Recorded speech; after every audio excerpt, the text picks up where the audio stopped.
Par rapport au poids du passé, qui est souvent très lourd, c'est vraiment prendre un raccourci quand on passe par ce genre d'événements sociaux comme les mariages et autres, croyant résoudre les traumatismes du passé. Il faut aller au-delà de ça. Il faut que ce soit un travail consistant, plus profond, où la société, toutes les composantes de la société acceptent de faire face à ce passé douloureux avec la conviction et la conscience qu'on est en train de construire un avenir meilleur.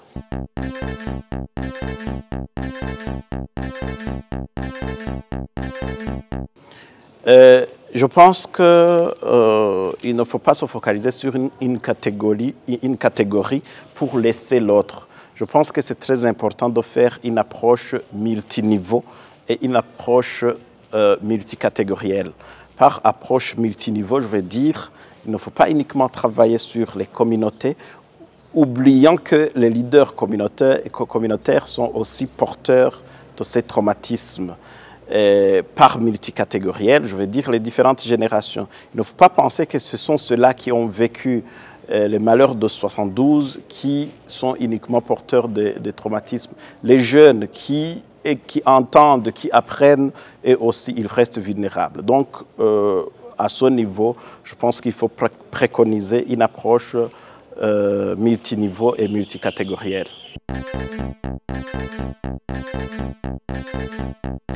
Je pense qu'effectivement, en ce qui concerne cette approche au niveau régional, globalement, il faut souligner que par rapport à des passés douloureux, il faut souligner que la responsabilité est individuelle. La responsabilité, elle est individuelle. Mais en même temps, il faut regarder, analyser la transmission intergénérationnelle de mémoire. Parce qu'on se rend compte finalement que lorsque vous avez un parent qui a été blessé à telle ou telle autre année, la façon dont il va vous transmettre son vécu va vous affecter et créer des blessures à votre niveau aussi. Et finalement, vous vous retrouvez porteur de traumatismes d'une année, des années qui ne vous ont pas vu naître. Et donc, il faut faire attention à ce qu'on appelle la transmission intergénérationnelle des mémoires violentes.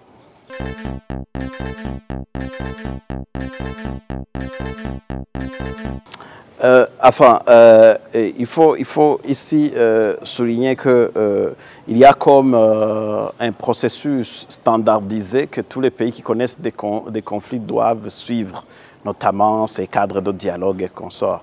Ça, c'est institutionnel. Et c'est fait généralement aussi pour des raisons instrumentales, parce qu'il y a des fonds qui accompagnent ce genre de processus et qui sortent et qui doivent être consommés. Ça, c'est une chose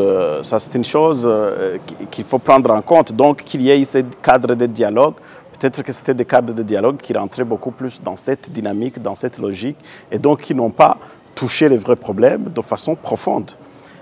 Ça, c'est une chose. Et puis, en ce qui concerne les modèles, il faut d'abord savoir que chaque pays a ses réalités, que chaque contexte a ses réalités, et que donc, c'est la responsabilité de chaque pays de s'inventer un modèle propre à ses réalités. Mais n'empêche pas de reconnaître qu'il y a des pays qui ont pu gérer plus ou moins bien les passés violents, Timor-Leste, Cambodge, même des pays occidentaux comme la France, l'Allemagne, sont des pays qui sont toujours en train de gérer leur passé, mais qui s'en sortent beaucoup mieux.